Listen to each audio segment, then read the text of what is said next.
This video is going to be different from my usual kind of video since I don't tend to review non-versus related stuff, but the video I'm reviewing today was made by AnimatingPivotStudios, who was a good friend of mine many years ago. If you're a long time viewer of the channel, you may even remember they animated for some of my animation collabs in 2016 and 2017. He ran a series you may have heard of called Waifu Wars that was even co-signed by the creators of Fictional Characters Collide and Cartoon Fight Club. He stopped posting content to YouTube around September 2018 and has finally made a return as of late July 2021. He uploaded a trailer about a month ago for a new series called Total Drama Pivot and revealed the roster of the show and announced that it would be coming some point soon and possibly during summer 2021. As you now know, episode 1 released on July 22nd, 2021 and I'll be giving my thoughts on it. Is it good? Yeah. Did I enjoy it? Definitely. Do I recommend it? Of course.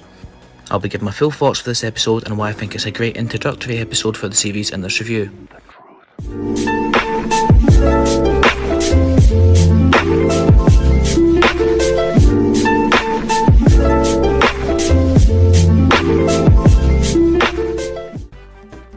So, as you most likely guessed by the title, the series is a parody of Total Drama Island, or the Total Drama series, consisting of sprite animations featuring a roster of 20 fictional characters mainly from TV shows, films and games. APS's OC, Purple Man, takes the role of Chris McLean in this show. The roster is completely random, but I think this mimics the randomness and diversity of the real Total Drama's cast fairly well. Total Drama Pivot's roster consists of Mario, Luigi, Sonic, Tails, Bowser, Shrek, Mordecai, Rigby, Gumball, Woody, Steve, Crash Bandicoot, Yoshi, Goomba, Mickey Mouse, Bugs Bunny, Captain Falcon, Daisy, Homer Simpson and Mega Man. Right from the get-go, you can tell from the way that Purple Man acts that he's meant to be based off of Chris McLean, as right after he introduces himself and explains the show to the audience, it's revealed that all the contestants have been waiting in the woods for 2 hours for him to show up, and when he eventually arrives, he does so in Tails' car, which he definitely did not ask permission to use. For anybody who doesn't know or wants a refresher, the rules are basically that the two teams compete in challenges against one another and the losing team's members are given the opportunity to be voted off of the show, resulting in smaller teams on a smaller roster.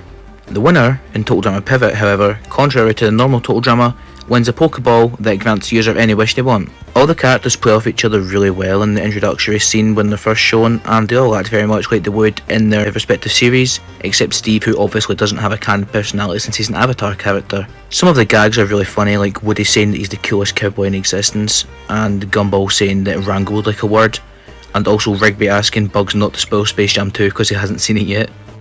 The lack of voice acting isn't inherently bad because sound clips of the characters speaking or making noises are played at most times before the characters speak, which makes up for it because realistically for a show with such a large and diverse cast of characters with distinct voices, the cost to hire actors for each one would be insane.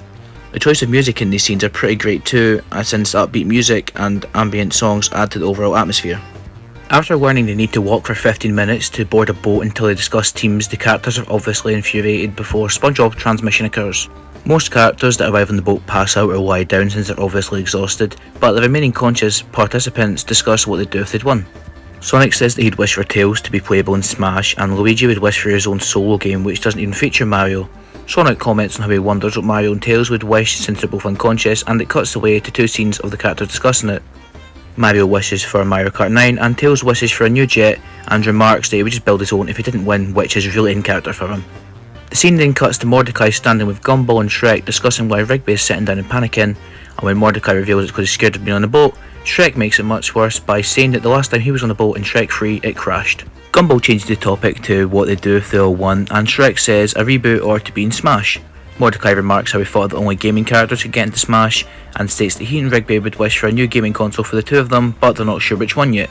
Gumball says he'd wish for a new Legends of Elmore game, who then cuts to Bowser and Goomba downstairs in a room with 3 unrelated unconscious characters discussing a plan to help each other get to the final stages.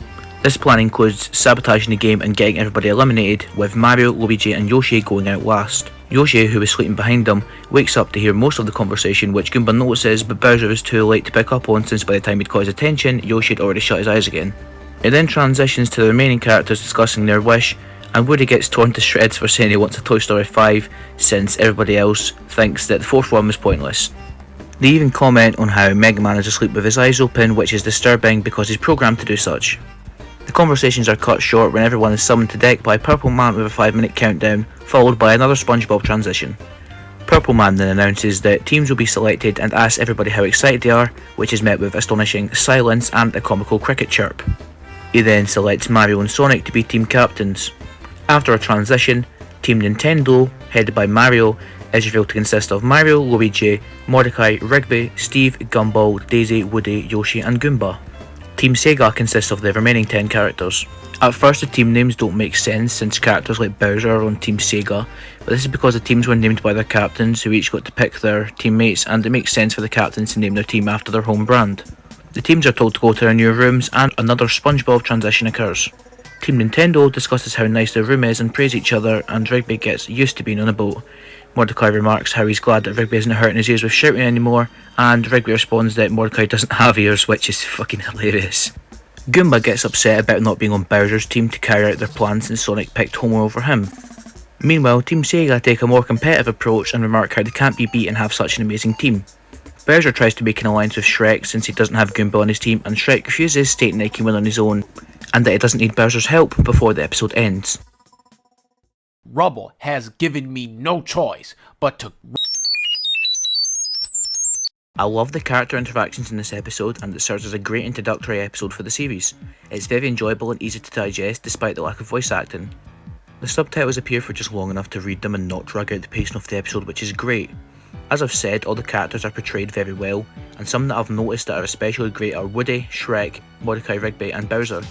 I only have slight issues, such as Captain Falcon not having any lines in this episode if I recall correctly, and the occasional lines that don't make perfect sense, and occasional grammar errors and subtitles, but who really cares?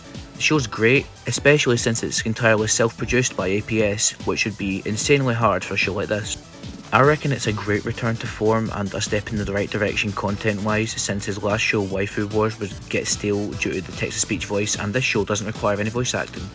Overall, I loved the episode and I would highly recommend it, and I can't wait for episode 2 to come out, as it will likely have the first challenge in it and a lot more action, but still great interactions like this one in it.